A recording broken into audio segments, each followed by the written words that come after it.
I think that talking about risk factors for drug abuse can be really difficult. And that's just because there are so many different factors that feed into it. And also, I don't want to put too much emphasis on any one cause. I don't want to demonize any one thing. So I want to say right off the bat that there is no one thing that can lead to drug abuse or addiction. Instead, there are numerous factors that relate to each other in complicated ways. And I also want to mention that the presence of any or even all of these risk factors does not actually guarantee that an individual will become addicted to any substance, or will even use it all. Alright, well, with all of that said, now I am going to talk about some risk factors for substance abuse. So things that seem to correlate with substance abuse later in life. And we're going to talk about biological risk factors, psychological risk factors, and sociocultural and environmental risk factors. And let's start off with the biological factors. We know that if a child has a parent who abuses substances, they are more likely to abuse them as well. And this in combination with the fact that identical twins have more similar rates of addiction than fraternal twins, seems to imply that there could be a genetic component to addiction. This is also supported by the fact that adopted children tend to resemble their biological parents more than their adopted parents, in terms of addiction rates. But even if genetics are involved, even if someone can have a genetic predisposition to substance abuse, this does not guarantee that a person will develop a substance abuse problem. Instead, it might make them more vulnerable to having one. Another biological risk factor has to do with the D2 receptor, which is a type of dopamine receptor in the reward circuitry of the brain. Some studies suggest that individuals with fewer D2 receptors might have a higher risk of addiction than those with a typical amount of receptors. We know that many substances are associated with an increase in dopamine within the reward circuits in the brain. And we also know that the body tries to counteract the effects of drugs through downregulation. So over time, the body will take away dopamine receptors if too much dopamine is present. And this would stop an individual from feeling pleasurable experiences, both when they take the drug, meaning that they'll have to take more to get the same high, but also in basically everything else in their life. And you can see how all of this would be particularly bad for individuals who had fewer D2 receptors to begin with. Having fewer receptors might also explain why individuals seek out drugs in the first place, because it takes more stimulation for them to naturally get a reward signal. Another biological risk factor for addiction has to do with comorbidity, meaning that individuals with certain psychiatric disorders might be more likely to have substance abuse problems as well. One of these disorders is attention deficit hyperactivity disorder, ADHD. And this actually makes a lot of sense to me, because individuals with ADHD tend to be impulsive. And as we will talk about later when we talk about psychological risk factors, impulsivity in general seems to be a risk factor for addiction. Other disorders that can sometimes go hand in hand with addiction are anxiety disorders and depression. And we're not entirely sure why this is the case, but some researchers have suggested that it might be because these individuals are trying to self-medicate for their conditions. However, we should also remember that this is a correlation, and even though we might be tempted to conclude that mental disorders lead to substance abuse, that might not be the case. It could be that substance abuse leads to mental disorders, or perhaps could trigger mental disorders in those who have a genetic predisposition. Or maybe both mental illness and substance abuse problems could be generated by a third factor, maybe some genetic vulnerability for both. Either way, it's important to keep in mind when we discuss all of these risk factors that correlation does not imply causation. Now let's move on to psychological risk factors. One thing that tends to get asked a lot is if there is such a thing as an addictive personality. And the answer is, kind of. While there is no one single personality trait that causes a person to become addicted, researchers have identified a number of personality traits that seem to be present in many individuals with substance abuse problems. One of these is impulsivity. And I don't mean that in a fun, let's drop everything and go to the beach kind of way. When we talk about impulsivity here, we mean an inability to control oneself, the inability to inhibit one's actions even when faced with negative consequences.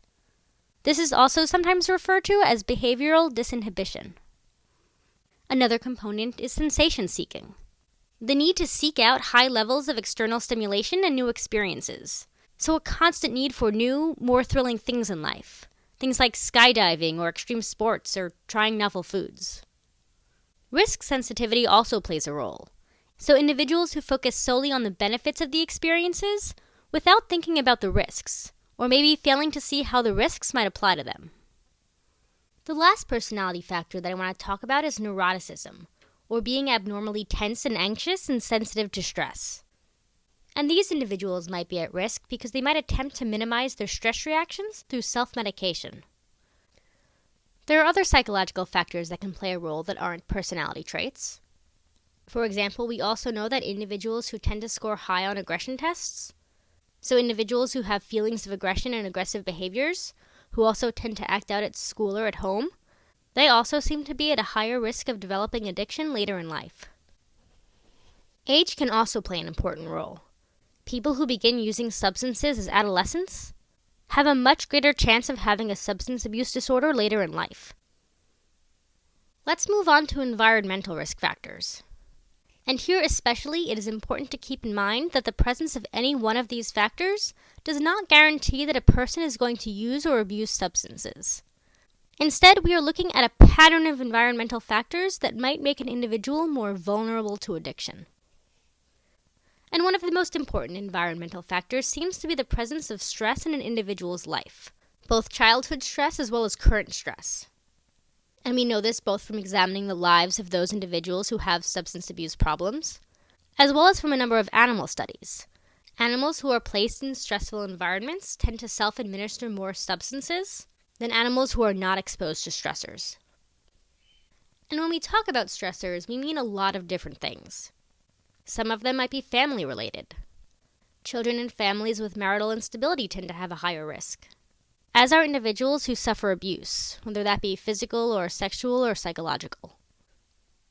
And before we talked about how evidence from family, twin, and adoption studies all seem to show that genes play a role in developing addiction, but it is also possible that there might be an added environmental effect as well, in the form of modeling and imitation. So if a child watches a parent drink or use other substances as a coping mechanism, they might be more likely to model this behavior for themselves when they face stressors in adulthood.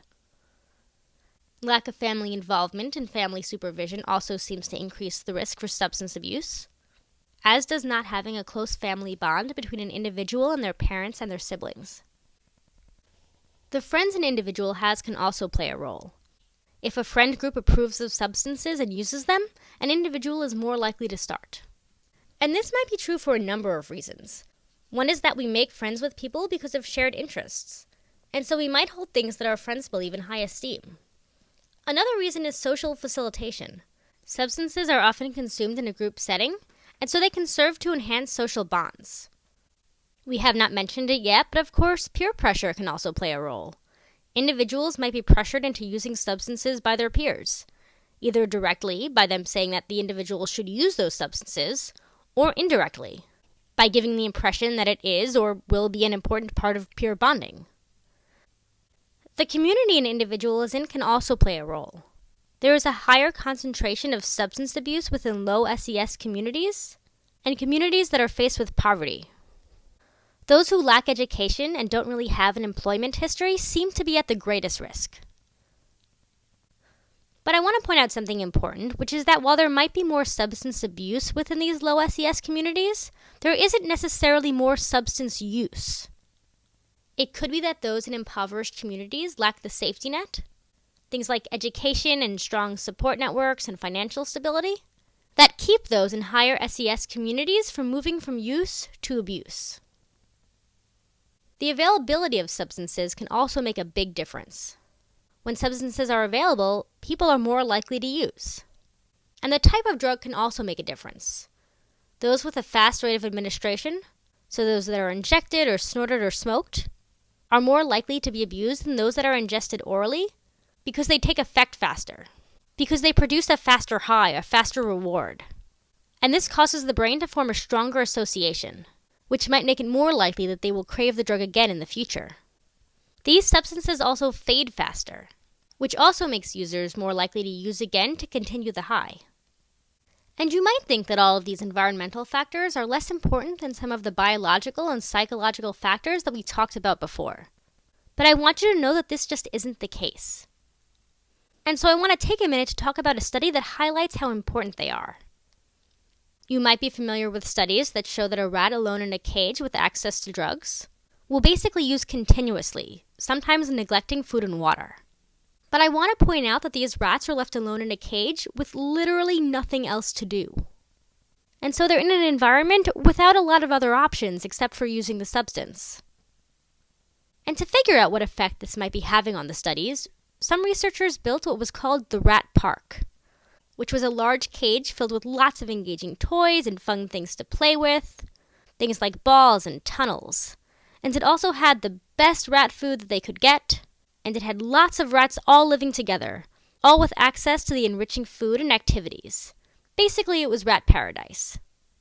And wouldn't you know it, even though the researchers made drugs available in Rat Park, the same way that they were made available in experiments with a solitary rat in an unstimulating cage, the rats in Rat Park didn't abuse substances.